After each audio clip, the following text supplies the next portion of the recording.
be available on our website at sharedaction.org after this workshop is over. And we'll be sending an email out to everyone to let you know when we've uploaded the slides as well as the recording. On the right side of your screen, you should notice a questions box. In the questions box, you can ask any questions that you have during the webinar, and we'll get to those during the questions and answers phase.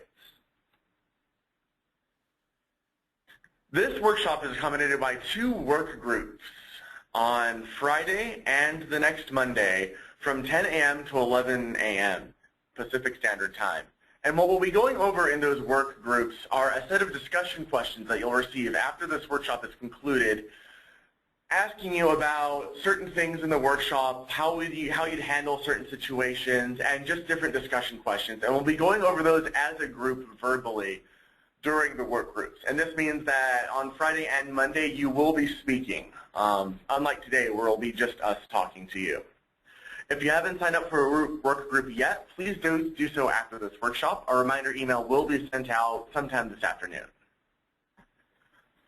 We at Shared Action are funded by the Centers for Disease Control and Prevention to provide free trainings and one-on-one technical assistance for health departments and CBOs on evidence-based interventions and public health strategies, monitoring and evaluation, organizational infrastructure and program sustainability, and alignment with NHAS and HIP in HIV and AIDS services. We have offered in the past capacity building services on organizational infrastructure and program sustainability, such as budget development, board development, strategic planning, and grant writing, EBIs and public health strategies such as linkage to care, couples HIV counseling and testing, CTR, CRCS, and additional training such as recruitment retention, group facilitation, motivational interviewing. And we also provide capacity building services in monitoring and evaluation. So for program evaluation, survey development, focus groups, logic modeling, formative assessments, community mapping, we have a wide range of services that we are funded by the CDC to provide for free to CBOs and health departments. And if you have any questions about these or would like to request our services, please let us know, and you'll have my contact information up at the end of this workshop for you to have. We'd like to acknowledge AIDS Project Los Angeles, the Center for HIV Identification, Prevention, and Treatment Services at UCLA, and the Centers for Disease Control and Prevention for making this workshop possible. So today here, this workshop will be presented by myself and Dominique Blanchette. Dominique Blanchette is a second-year MA student studying industrial organizational psychology and is currently Shared Action's Capacity Building Assistance Intern. After completing her degree, she hopes to enroll in a clinical psychology program with an emphasis in health psychology and ethnic minority issues. Patrick Stanley is a Capacity Building Assistance Specialist at APLA. He earned his master's in Organizational Behavior and Evaluation from Claremont Graduate University and has worked with a wide range of organizations in providing capacity building assistance on organizational development, change management, team building, evaluation, and other organizational issues. So today's agenda will have a short introduction followed by 2 different modules with forming the 2 different phases of having a team.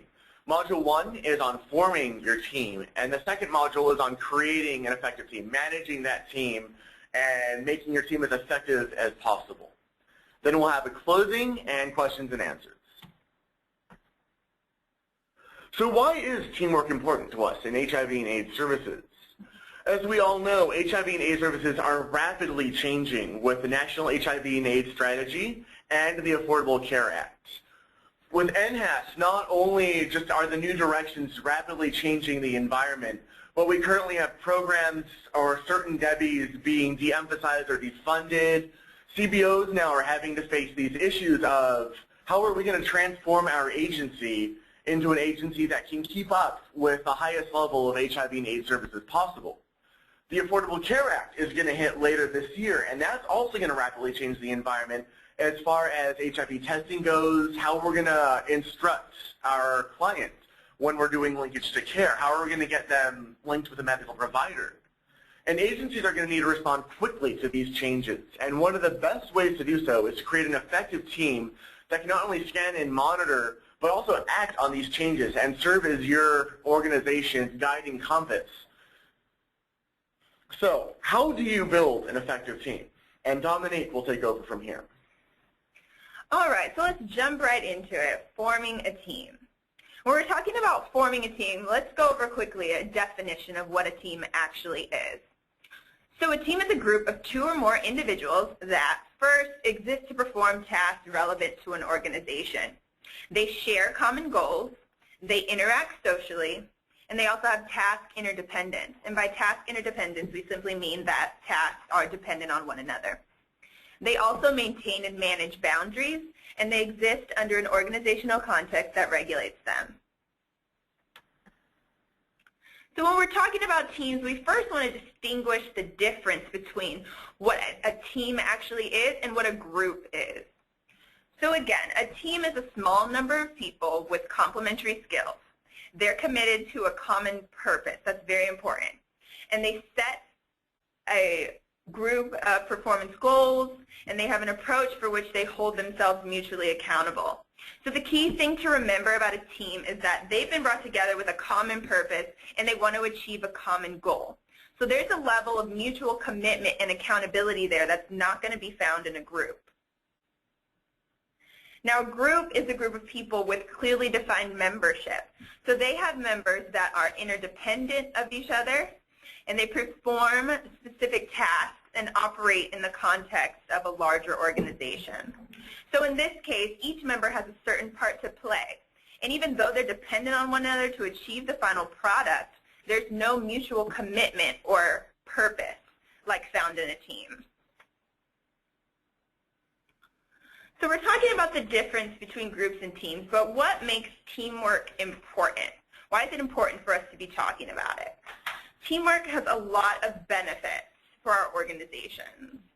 And what makes teamwork important are the benefits that we can see when teams work together effectively.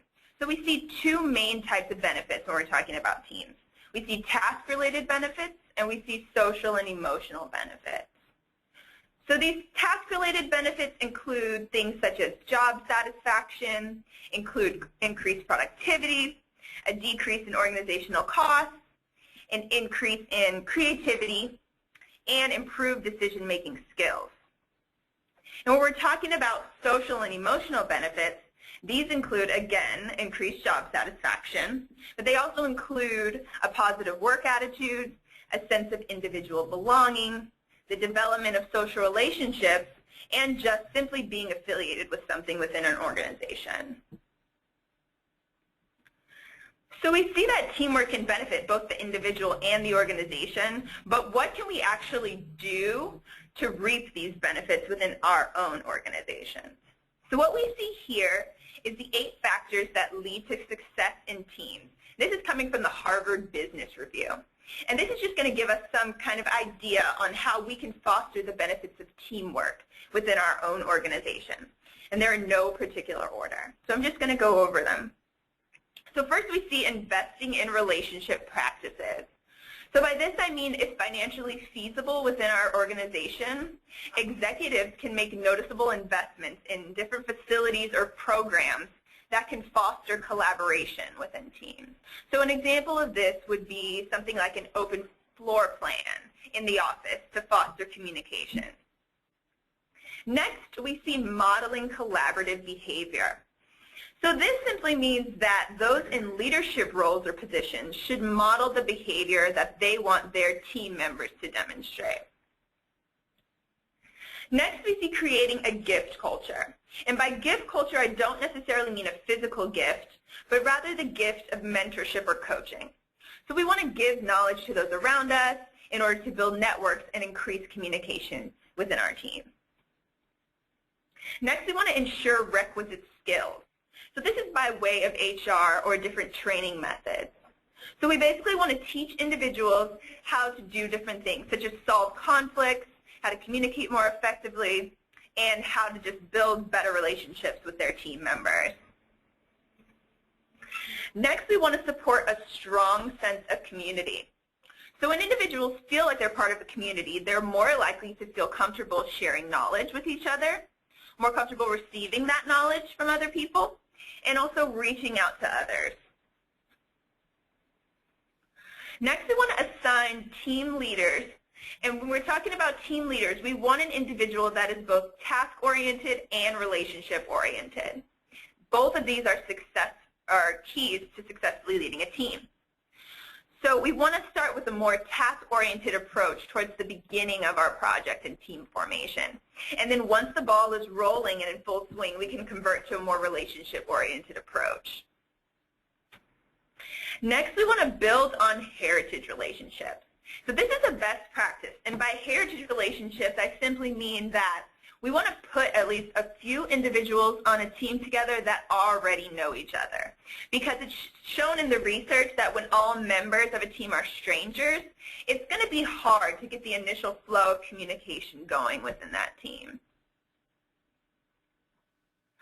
So finally, we want to understand role clarity and task ambiguity. By this, I mean that we want to make sure that the individual roles of each team member are clearly defined, so they can figure out how they personally want to approach accomplishing the different tasks that are assigned to them. So now that we understand a bit more about how to foster benefits within our team, let's take a look at the different types of teams that are seen in the average workplace. In general, we see 5 different types of teams in a work environment. First, we see production teams. So this is going to be a team that consists of core employees, and they're producing tangible products. Now, in HIV prevention services, we don't really see many of these since we're not really producing any items.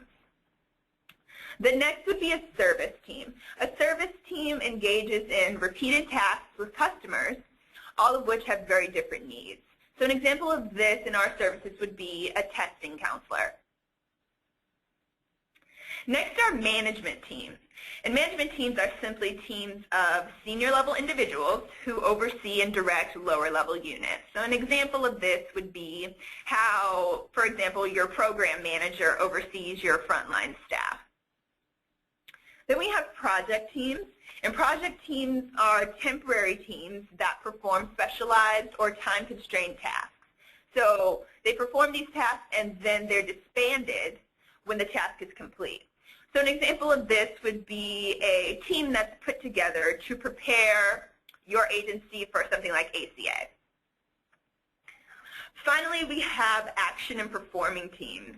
And these teams consist of interdependent experts who all come together to perform a complex task or activity.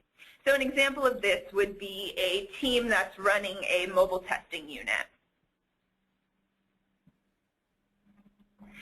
So taking our types of teams one step further, the structure of our said team is going to depend on the approach that we model it after. So we see 3 different types of approaches. We see multidisciplinary, transdisciplinary, and interdisciplinary. So for an multidisciplinary approach, that's one that is very hierarchical in structure. So basically everyone values their own professional identity first, and they're going to place their own professional identity before that of team membership. So team members work together somewhat like wedges of a pie. They all have their own distinct place on the team, and they all have a role to play. However, they're usually working in isolation from each other because they're also doing their own different things. Next, we have the transdisciplinary approach. And the transdisciplinary approach involves members having less defined roles than within multidisciplinary approaches. And they're coming from unrelated disciplines. So member expertise within the teams are going to blur across different roles and boundaries. Finally, we see the interdisciplinary approach. And the interdisciplinary approach is based on interdependent interaction of team members. So each team member is going to have their specific expertise.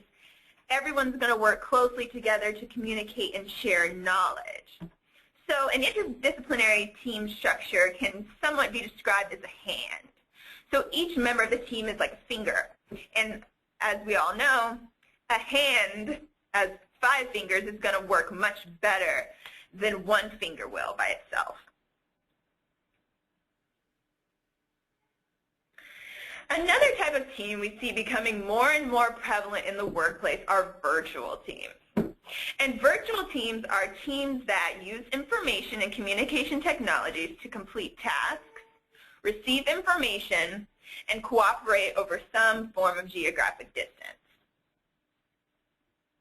So let's take a look at some of the upsides and downsides to these types of teams. So the upsides include, obviously, much faster and simpler communication between members. There's a reduction in transportation costs and time lost traveling to meet face-to-face. And then we also see an increase in technological capacity.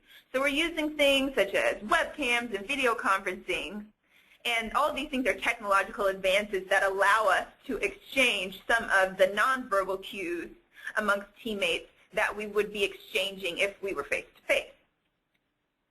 However, there are also a lot of downsides to virtual teams, and some of those downsides include, obviously, the loss of social presence and rapport building that comes with being able to meet face-to-face.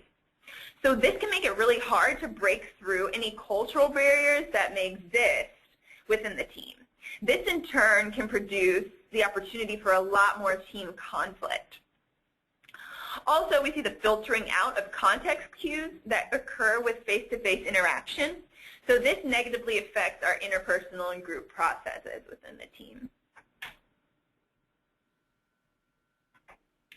So we see upsides and downsides to virtual teams, but as we have all seen, virtual communication and telecommuting is becoming somewhat of a norm within organizations nowadays.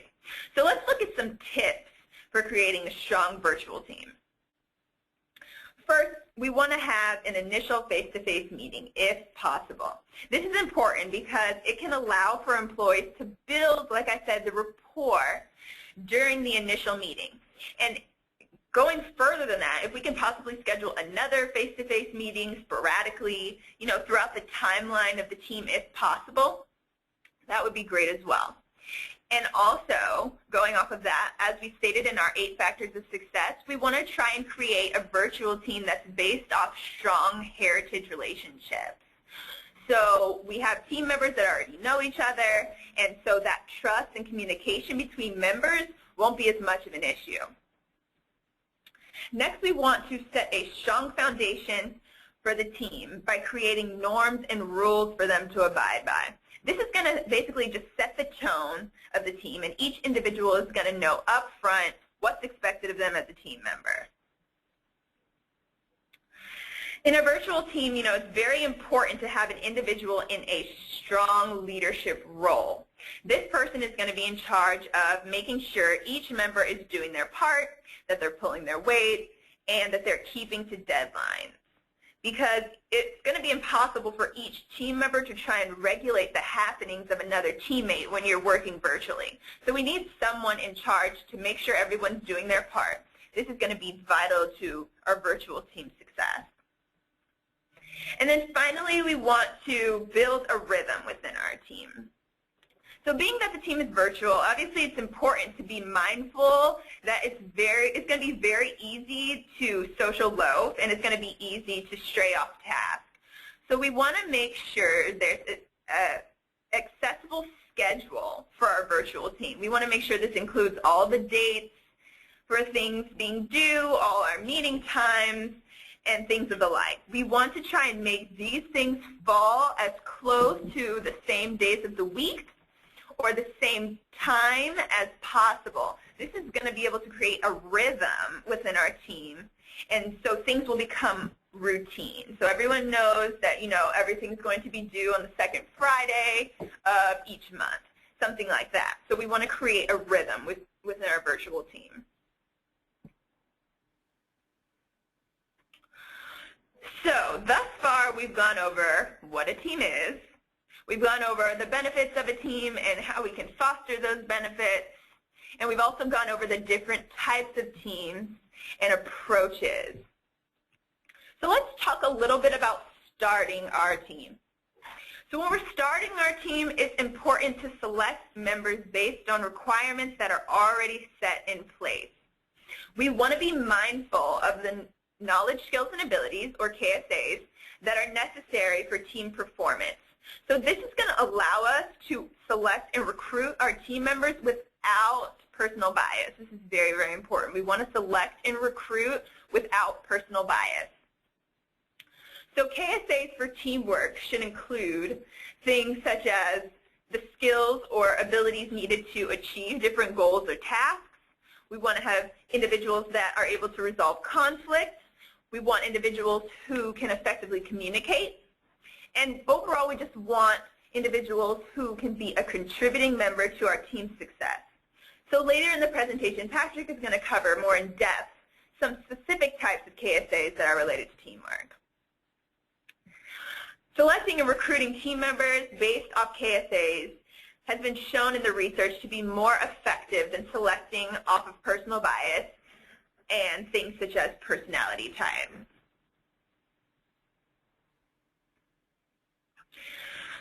So expanding more upon starting a team, we want to talk a little bit about team size. Now, in the research, the numbers range from around 7 to 12 for a good number as far as team membership is concerned, but it's important to keep in mind that this research is most likely based on personal experiences of the author. So we don't really know what number is going to be the right number, but we see that there are upsides and downsides to both small and large teams.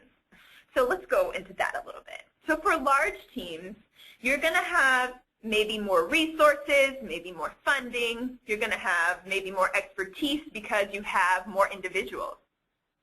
However, there might be a lot more problems with conflict because we have so many individuals with so many differing opinions. And for a small team might be able to work more quickly and more cohesively together. But depending on the task size or workload that they're given, it might be a little bit more overwhelming individually for a smaller group. So basically with team size, what's important to keep in mind is that we want to choose a size that's appropriate to the task workload assigned.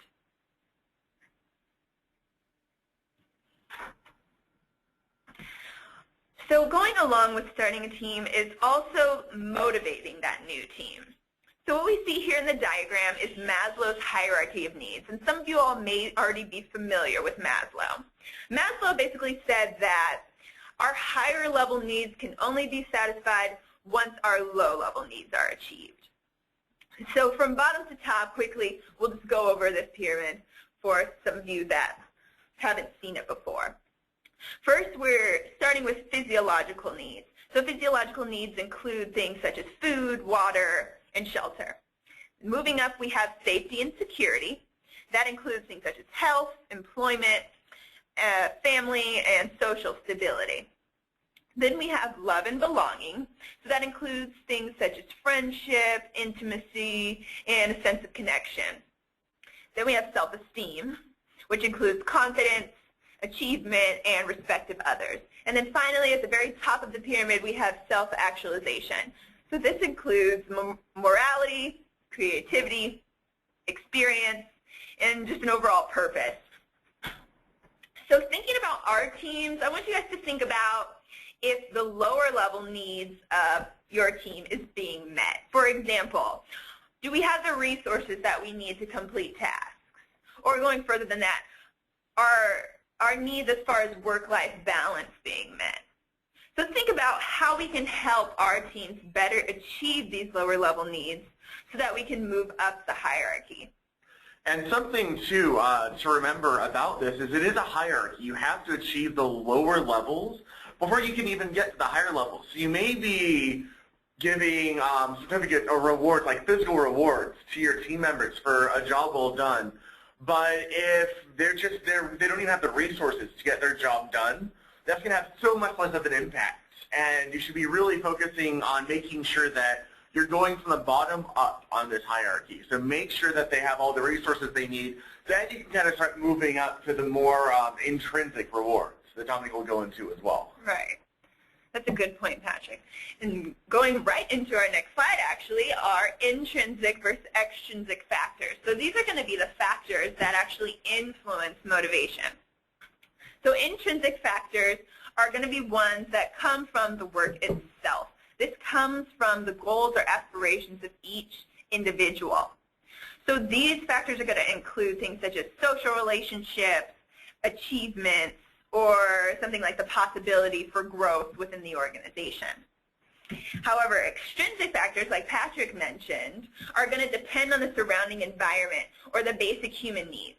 So things such as, a salary or a bonus or office space or just responsibilities in general.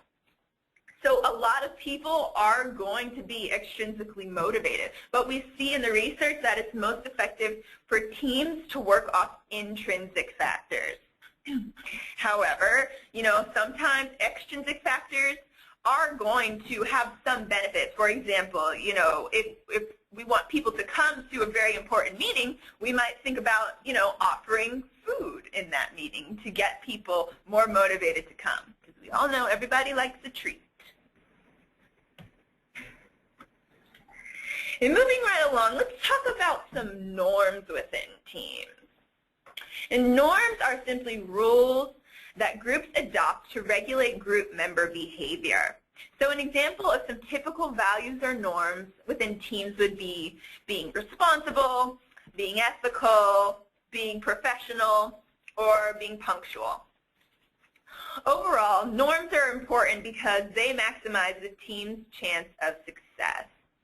So we want to make sure we set these norms at the beginning of the formation of our team. So these are going to serve as a set of ground rules that are going to help determine how our team is going to function throughout its duration.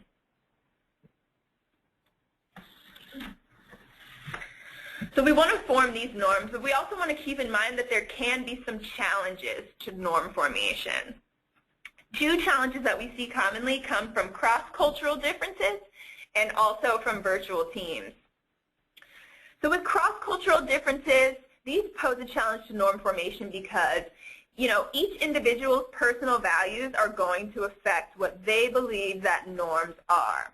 And this is in turn going to affect what they believe should be the norms of the team. So it's going to be unrealistic of us to think that, individuals are going to be able to put aside all of their personal beliefs for the sake of the team or for the sake of business for that matter. We all know that's not true. So this is going to possibly cause conflict when we're creating the norms of the team. There might be a battle back and forth, what's important, what's not. And also, there might be a challenge in actually getting every person on the team to adhere to the norms that you all set in place. So in order to combat this, we want to think about doing some team building activities within our team. Team building can play a really, really important role in handling the challenges posed by having a very diverse or cross-cultural team. Team building can help us break down, these barriers that are between individuals. Going along with cross-cultural differences are the challenges posed by virtual teams. And we already talked a little bit about virtual teams, so we know that they're very different than face-to-face teams. So they're going to have very different norms than face-to-face teams. So, like I mentioned earlier, the interpersonal and social processes of the team are not going to be as prevalent. So individuals are going to be able to get away with a lot more behind a computer screen than they would in face-to-face. So it's really important in this case to establish norms that are based on the tasks at hand. So we want to have norms that are based on punctuality. We want to have norms based on completing things by a certain deadline. And we just want to make sure that our norms are focused on getting the tasks accomplished. So now Patrick is going to guide us through Module 2, which is team effectiveness. Thanks, Dominique. So yeah, let's talk about team effectiveness. You've created your team, and many of you are likely already in a team. So let's talk a bit about how to improve your team and how to keep on improving as a team to further improve your effectiveness. One of the first things we'll talk about is what are these different broad areas that all contribute towards team effectiveness. And there are 4 broad areas. There are goals, which are what your team is trying to work towards to accomplish. Roles, which is just what role does each of your team members play within the team, as well as within the larger context of your organization. Processes, which are how your team members communicate and collaborate with one another. And relationships, which are how your team members interact with one another, as well as the organization as a whole. So talking about it a little more, let's take a look at some of the characteristics of each of these four broad areas that contribute towards your team being effective. Your resources that you have to achieve your goals, your team's alignment with your own organizational goals, and your team's time management skills all feed into your team's goal effectiveness. So if you feel that you're lacking in this area, you might want to work on your time management skills or take a look at your organizational goals and seeing, are we as a team working towards those goals? Role clarity, group norms, and leadership all help your team members identify their roles within the team. And this is especially important once your team's really getting going and you're in the very early stages of your team. You really want to start setting those group norms, have strong leadership within your team, and really make sure that everyone is clear on what their role is within the team. Effective communication, constant collaboration, and support from team members all improve the effectiveness of your team's processes. So your team's going to start to break down if you don't have effective communication or if you're not really constantly collaborating with one another. One of the most important parts and one of the most benefits of a team is the fact that you do have multiple minds working together towards the same goals. So you really want to utilize that with a constant collaboration. Your team's relationships tend to be determined by the boundaries they set, how your team resolves conflict, and the balance of interdependence and trust within your team. We'll talk a little bit more about conflict later on, and you just want to make sure that you're setting the boundaries within a team as well, and that your team really trusts one another. And we'll talk about that as well a little later and how to build that trust.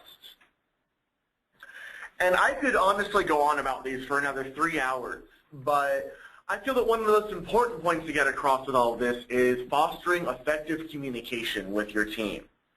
And here we have the 4 different kind of areas of effective communication. And you might want to take a look at one of these 4 and see, can we implement one of these, or can we try and use all of these, or just some of these? And one of the first strategies is having a decentralized communication network. And these are especially important in teams where you're dealing with your director or your manager is a direct part of your team, in which the manager or director typically are under a very heavy workload and may not have a lot of time to commit to the team. So they may have somebody act as an intermediary for communication. They may have their secretary, or they may have someone else just kind of fill in the rest of the team on their opinions. In a decentralized communication network, everyone is on equal footing, and you make sure that everyone has direct lines of communication with one another. And this may be just you saying that we're going to respond to all of our emails within a day directly without having anyone else do it for us. Or if I come by your office or if I come by your cubicle and ask you a question, you'll be able to free up some time to chat about it so we can keep the team moving towards its goals. The next style is having an open and supportive style of communication. This style is both informal and open, meaning that members can freely share ideas in a relaxed and comfortable environment. And you can do this by setting in your group norms and your understanding of your team when you begin it, that it's okay to challenge each other's opinions on things. And we're going to talk about how this ties into conflict a little bit later, but I just want to really reinforce that within a team, you should really be free to not only voice your own opinion, but to challenge the opinions of others. And if somebody challenges your own opinion within a team environment, don't take that personally. The person isn't trying to attack yourself. They're just trying to debate your opinion on a specific topic. And what that does, it brings out more conversation. And you'll find that more often than not, if you start to take things less personally when people start challenging your own opinions, your own opinions start to change and their opinions start to change, and you'll start to find a meeting ground or a meeting point between the two. The final two effective communication skills both tend to go hand in hand, and those are listening skills and nonverbal communication. Listening skills are something that typically our frontline staff have down pat. These are our counselors, and they all employ effective listening skills within their own counseling within HIV testing and the other counseling services they provide, such as case management. So, and one of the takeaways from this is maybe include a counselor or a testing provider from your agency in your team, or maybe have be able to fill him in and have him give you some opinions and feedback if he's a member outside of the team. Nonverbal communication is especially important when you're discussing maybe a really heated issue, and the fact that you don't want to be closed off with your legs crossed and your arms folded and not really looking eye to eye with the person. You want to pay attention to your own nonverbal communication and make sure that you're not really appearing offensive or closed off. The role of diversity plays an especially important piece in our own HIV and AIDS services world, and that more often than not, we can't really choose our coworkers or the teams that we're in, and our environment tends to be incredibly diverse, just due to the natures of the services we provide. Thus, it's really important to recognize the role diversity plays within team effectiveness. Greater occupational diversity tends to show that there's a higher team effectiveness when you have more diversity within your team than when you have just a homogeneous team of people who all have the same opinion. If everyone has the same opinion with your team and you have, say, 5 copies of one person, groupthink tends to happen, and people just tend to not really start to think outside of the box. And the benefit that diversity brings to your team is that you get such a wide range of opinions that you begin to get a much more objective view of the situation than you would without one.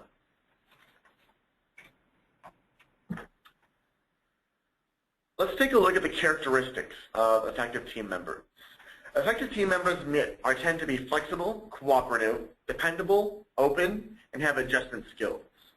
So a flexible team member is willing to adapt to change without resistance.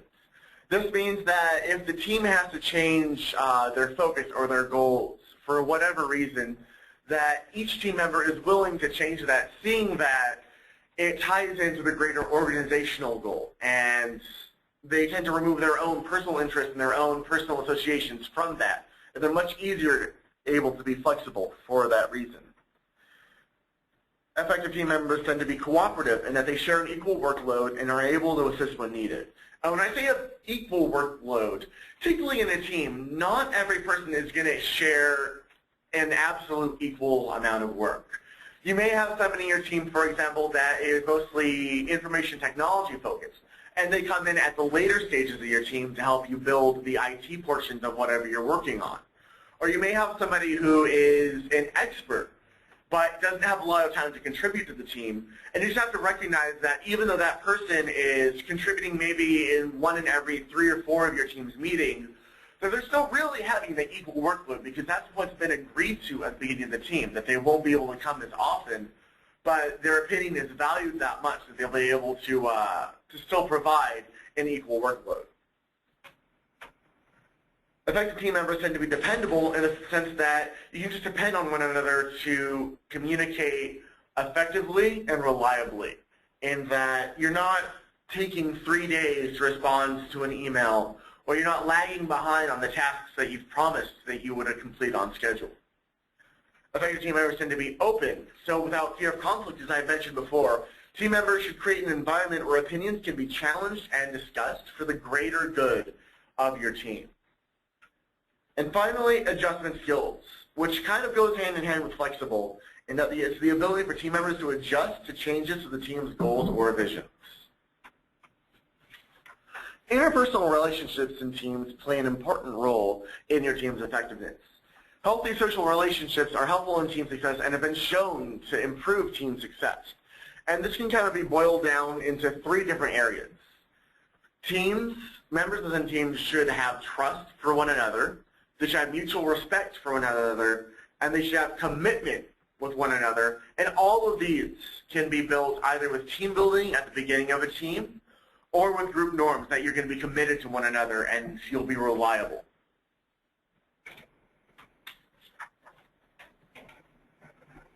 And let's talk a little bit about leadership within a team. So leadership is typically defined as the process of influencing others and facilitating goal-related efforts. So this may be the manager. So say your program manager is managing a CRT team of testers. The manager then is the leader for the team. A lot of the older research and older ways of leadership tend to focus on a very vertical form of leadership in which the leader of the team exerts power over the rest of the team to provide that leadership. And it's shown to be effective in some environments that call for it, but especially in our environment, that doesn't really typically work. We tend to extend beyond the very mechanical services that benefit from a very hierarchical, vertical leadership skill set. So let's talk about some of the newer leadership styles that have been emerging lately and what's been proven to be effective for teams. And we've chosen a couple of them that have been shown to work, especially within HIV and AIDS agencies. The first is shared leadership. Shared leadership is an emerging process of mutual influence in which team members share in performing the leadership duties of a team. This is when your team really doesn't have one designated leader. Instead, every team member recognizes that they can step up to take the lead on the team. And this is especially helpful for time-sensitive tasks.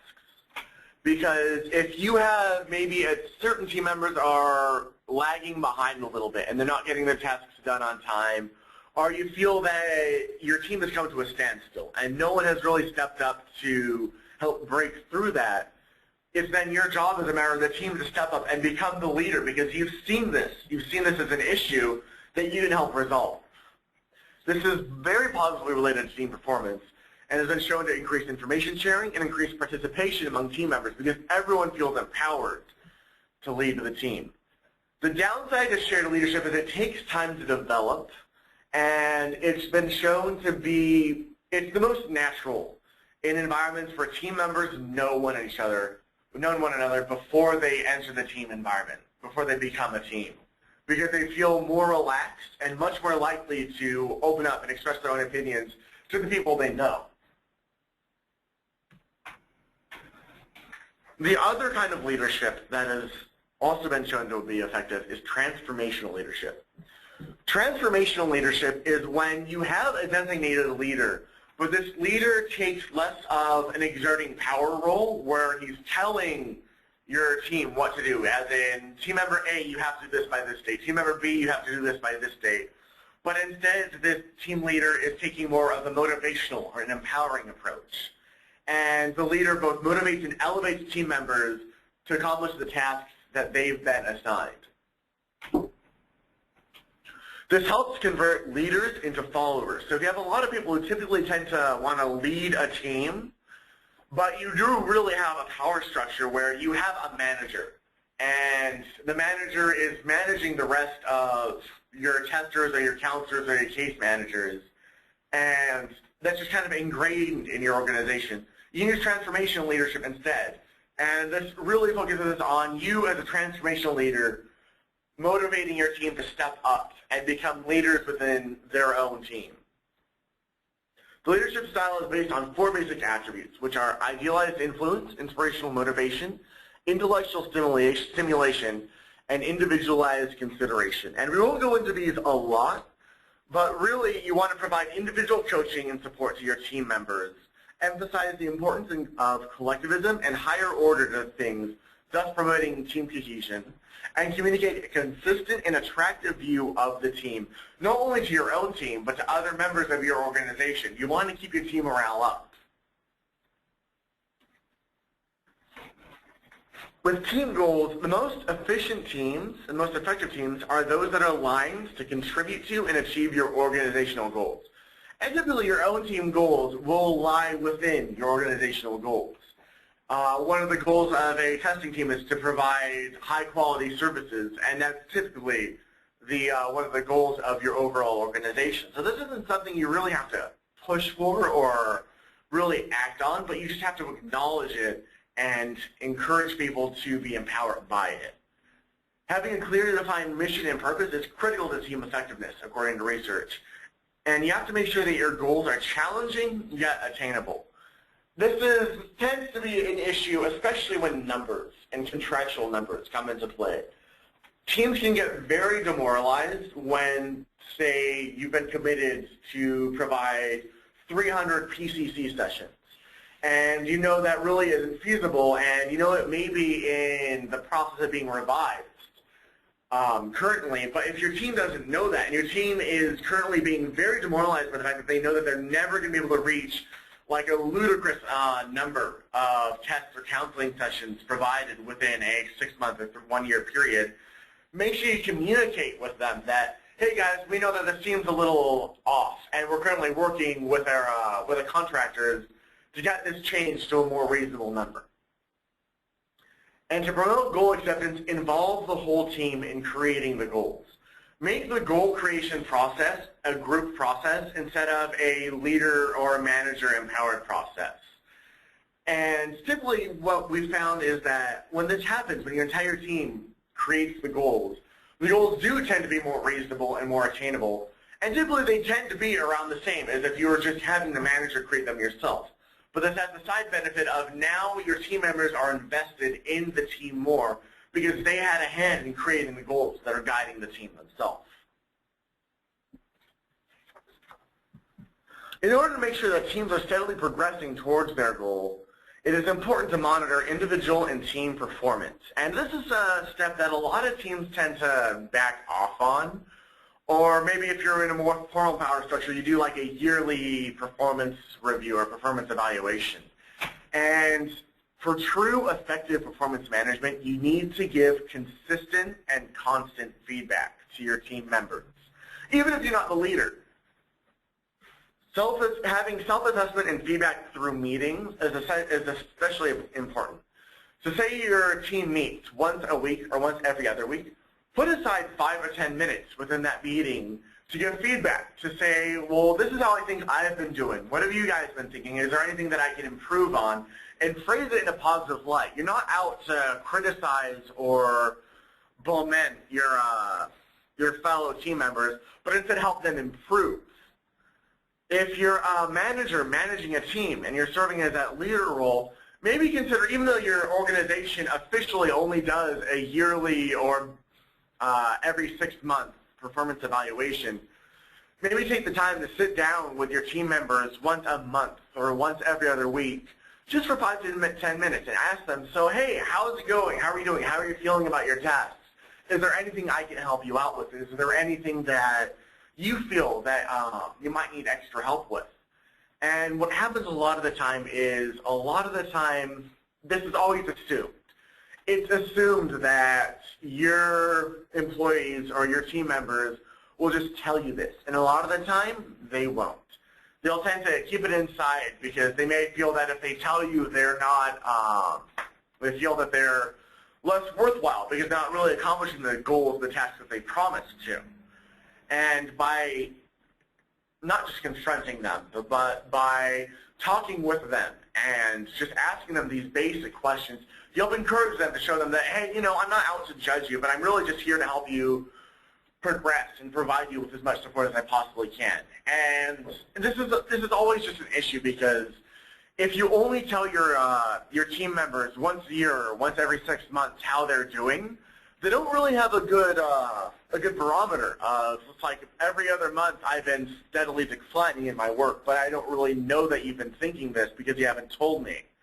And you just have to really, and I feel like I'm going on about this, but this is just really an especially important piece of a team is performance management and constantly providing feedback to your team. We'll talk a little bit about emotional intelligence here, and emotional intelligence, for those of you that don't know, is just the ability to monitor one's own and others' feelings and emotions, discriminate amongst them, and to use information to guide one's thinkings and actions. And emotional intelligence typically tends to be broken down into 4 different dimensions.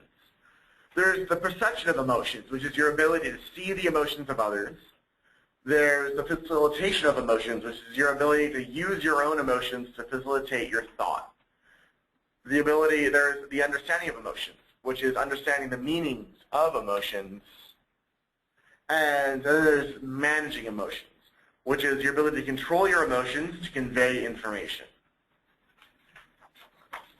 Emotional intelligence is important because high emotional intelligence has been shown to help maintain effectiveness and appropriate relationships within your team environment. It creates better information exchange and decision making. High emotional intelligence can help facilitate functional conflict resolution and has improved overall team performance. And not only that, it establishes a high level of interprofessional safety. Your own emotional intelligence, and you can improve your own emotional intelligence just by paying attention to these different dimensions and making sure you're not being controlled by or being swayed by your emotions at the time, and you're being responsive to your team members' emotions and showing that, wow, maybe what I said really set them off, and maybe I'm creating unnecessary conflicts. And speaking of conflict, let's talk a little bit about that. And conflict is something that typically we all tend to dread. I personally dread conflict. I hate conflict. But it is an incredibly useful tool in a team and in your own discussions with others. And you should really go out and seek to create conflict. And this sounds kind of counterintuitive, but when I say you have to create conflict, you need to create positive conflict. And this can be boiled down into, there's 5 different conflict resolution styles. And as I'm talking about these different resolution styles, try to think back to some of the recent conflict that you've had. And think about, what style was I really using during that moment? Was it a dominating or competing conflict style, in which I was really just focused on winning that conflict? I had to win the conversation. I had to show the other person that my opinion was right and theirs was not right. Where you're using an avoiding style, in which you're just really withdrawing from the conflict and allowing everyone else just kind of to gain all of their demands, saying, you know, maybe it's not worth it to have this conflict. You can do whatever you want. That's fine. I'll concede. Where you're using an accommodating style of conflict, in which you're allowing others to win in a conflict situation. And it's kind of like avoiding, but really this is, maybe you're trying a dominating style for a while, and you realize it just wasn't working. You're just like, you know what? I'll accommodate this time. You win. It's not worth talking out anymore. Or we're using a compromising style and saying that, well, you know what? All right, that's fine. You can do this, but in return, you owe me a favor. Or in return, you have to do this for me. Each of these 4 styles of conflict, and I'm sure as you're thinking about this, as I was going over them, that you realize that these aren't really positive styles of conflict. You're not really getting a lot of benefit out of this by just conceding and giving up. You're saying you're not really bringing out your own opinions and bringing out the greater conversation that can lead to that greater group consensus. The final style of conflict is the one that you should seek to use. And this is what I'm talking about when I'm saying you should seek to create conflict. And this is collaborative conflict. And in collaborative conflict, you're seeking mutually advantageous gains by both parties. So you're not out to win it. You're not out to just kind of avoid the conflict. You're not out to just kind of sit back and let everyone else argue it out and say, you know, it's not really worth my opinion because, you know, this guy already kind of said what I thought, so I'm just not going to speak. You really want to seek towards that collaborative environment where I can argue back and forth with Dominique, for example, on a topic, and we both recognize that it's not really me that's arguing or getting offended. It's just my opinion versus her opinion. And throughout our conversations, we're trying just to get a better understanding of each other's viewpoints. And what has been found repeatedly in research is by getting that understanding of another person's viewpoints, we tend to see the greater situation and the collaborative conflict style emerges. In collaborative problem solving, you involve team members in the solving of problems in order to gain multiple perspectives of the issue. So the benefit of that is everyone has their own perspective on an issue. And if I just sit back and don't contribute, or if I just give up and don't really communicate my full perspective, you may kind of be getting the wrong decision or the wrong answer because you as a group have now decided just on one viewpoint or one rule and not the consensus of 3, 4, or 5 different viewpoints. You want to have a greater commitment to the implementation of the solution. So, and this just all results into your commitment as a team to be committed to the solution and not you as a person arguing one point. The drawbacks to the collaborative conflict style is it can kind of tend to result in groupthink and conformity. And this is when, even though you have 5 different viewpoints, if they're very similar, you can get groupthink in the sense that you're not really seeing outside the box. You're really only seeing your own group's view, and your own group may not have the correct view. And what you can do to kind of combat this is bring in somebody from outside the team. If you find that your team is really at an impasse, you can't really decide on one view or the other, try and bring in an expert advice, maybe from your organization or somebody from the community who's directly involved in this, the result of this decision, and say, we need your advice. What do you think of these different results that we've thought of?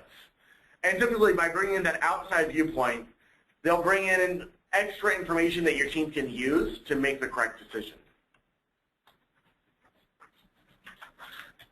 All conflict doesn't have to be negative, and in constructive conflict, it's civil and not personally threatening. I'm not saying your opinion's stupid. I'm saying that I personally disagree with your opinion, and here is why I disagree, because from my experiences, I've seen this and this has happened. Conflict should always be task-oriented and not person-oriented, as we've talked about. And the positive conflict of having this kind of collaborative conflict is you're reducing stress by venting your own opinions. You're not building up the fact that you really haven't had a chance to speak, or this person has won the last 3 conversations. And that results in you just getting fed up with the team and not contributing at all. You're fostering innovation by eliciting these different viewpoints and these different perspectives. You get a better sense of the overall topic. And by communicating dissatisfaction, you're simply getting a chance to vent again. Conflict is much more easier managed when you have had effective team building. And there are 4 stages to team building that you should go through at the start of a team, or even at maybe the halfway point of your team. And these 4 stages are sensing, diagnosing, resolving identified issues, and following through. So in the sensing stage, you're kind of getting the layout of, all right, so maybe there's this problem that our team's been having. We haven't been able to get a lot of work done, or we haven't been able to make any decisions. So we've found this problem out. In the diagnosing stage, you're talking to each of your team members and saying, so I've noticed that this has kind of been the case recently. What have you thought about this? What do you think has been contributing to this? And you want to get everyone's opinion in your team on what you've sensed. And through everyone's opinion in your team, you can kind of analyze that and say, well, let's resolve these identified issues. People have said that this has been happening and this has been happening. What can we do to break through those? And then you want to follow through on the team building. You want to make sure that everyone, again, you speak with everyone, say, so we've gone through this process. We've either done an activity or we've had a group discussion about this. How do you feel now? Do you feel that we've kind of broken through these issues that we've identified in the sensing stage?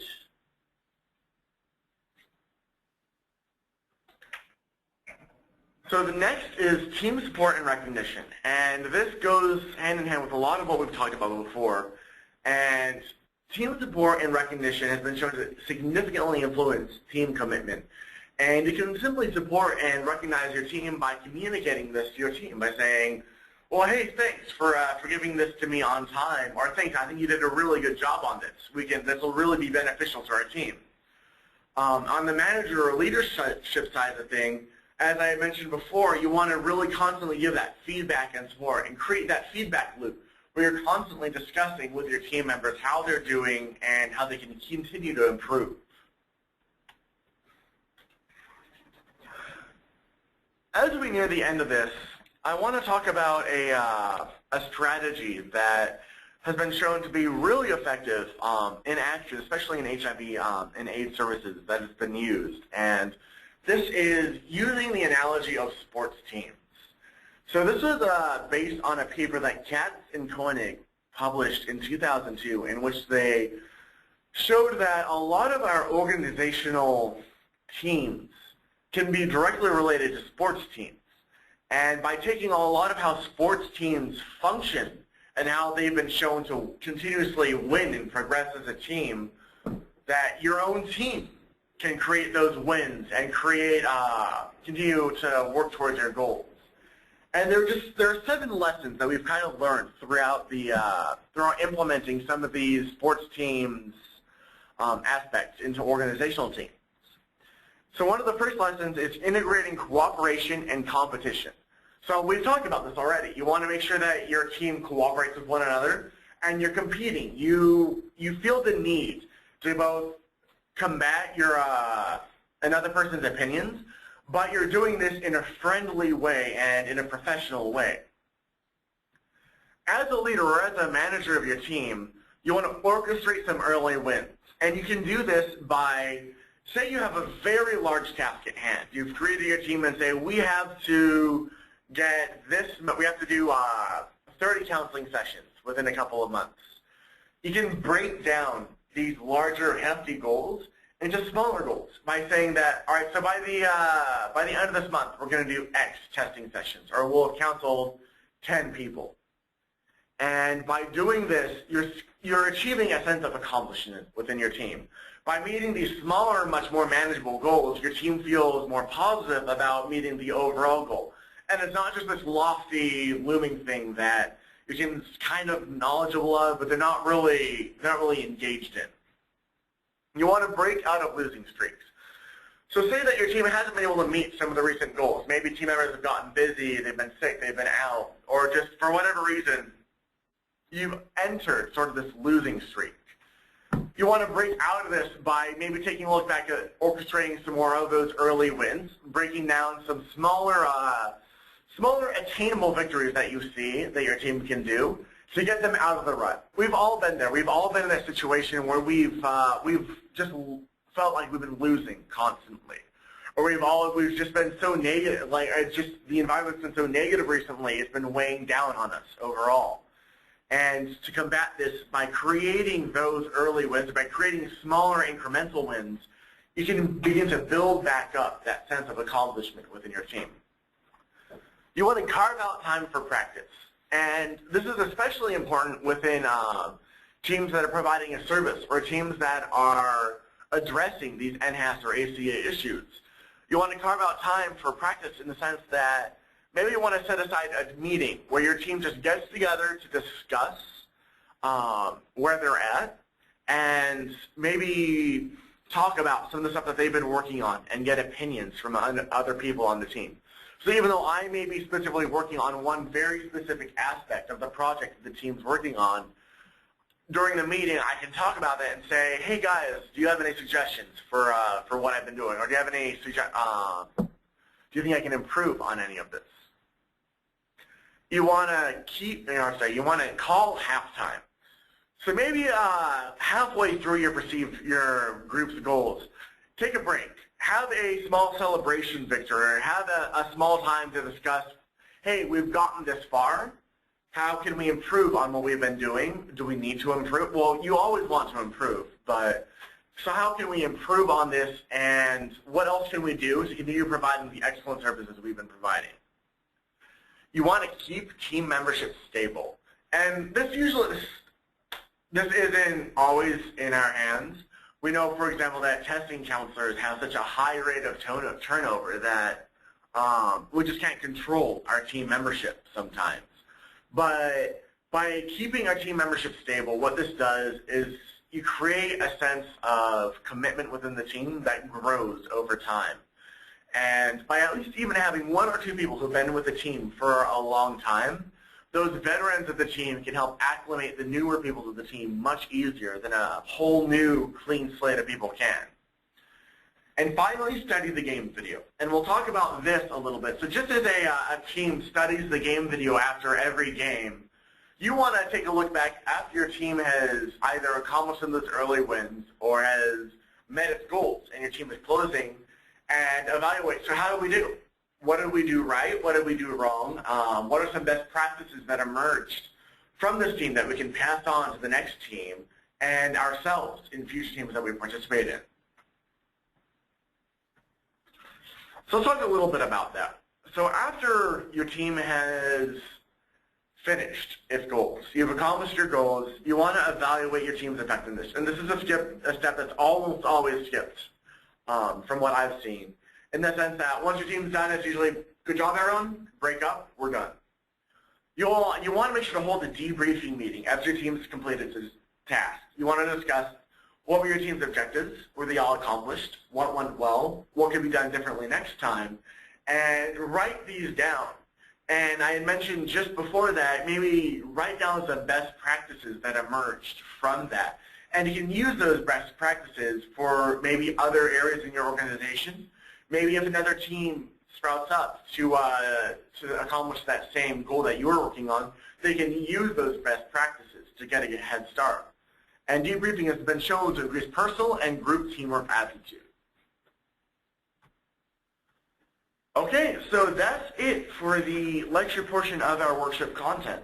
If you have any questions right now, you can go ahead and ask them on the questions box to your right. We'll wait a little bit for any questions to pop up that you may have.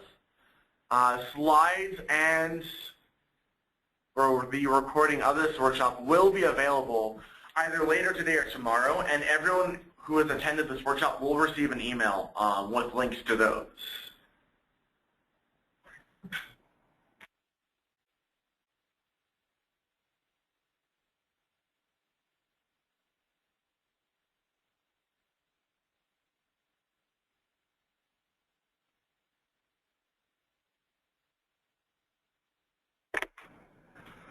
And I'd just like to take a moment to mention that next month at the United States Conference on AIDS, USCA, we at Shared Action APLA will be holding a workshop that on using teamwork in kind of the same context that this is in, but it will be a 3-hour-long seminar that goes really in detail to some of these and really gives you a chance to in-person practice some of these skills that we've gone over in this workshop. So you can look forward to that. I don't actually have the exact date and time for that workshop, but I believe it is September 11th in the morning in the 8 a.m. session. Don't hold me to that, but I'll send an update to everyone on that for those attending USCA.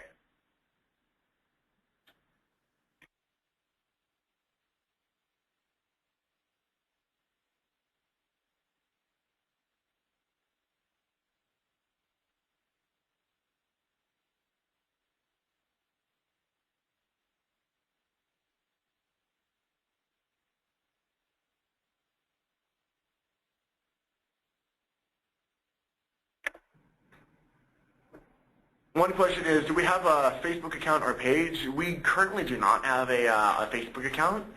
The best way to reach us would be through a telephone or email. I apologize for not having my email up, but it is pstanley@apla.org, like my first and last name, or you can just give me a call, and we can talk about any questions you might have about the services we provide or anything else in this workshop. I'll give you guys a little bit more to ask any future questions that we have or you may have while I go over just some brief final debriefing. So tomorrow and Monday there are work groups from 10 a.m. to 11 a.m. Pacific Standard Time. If you haven't registered for those, please do so. They're in the original flyer, and I believe we'll send another reminder flyer out this afternoon. You will have, and I'll tell you this now, you will have your phone lines unmuted for these work groups. These work groups are really a chance to give you a chance to maybe talk about really specific questions or concerns you've had during this work group, answer some discussion questions, and facilitate some conversation around this topic. And really get you some specific feedback or advice or knowledge on that you may have.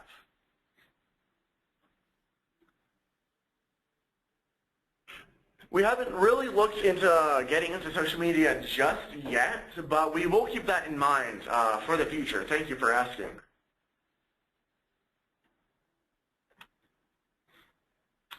Here I have my phone number and email up. Thank you so much, everyone, for attending this, this workshop. I look forward to talking with all of you Friday and Monday. If you have any questions, forward them to my email at pstanley.apla.org. And on our website at www.sharedaction.org, if at the top of the page you click on the Program Toolkit link, we have lists of all of our previous webinars, including slides and recordings of those webinars and workshops that we've conducted, as well as educational materials and broadsheets on a wide range of topics. Thank you again for attending, and have a great day. Thank you.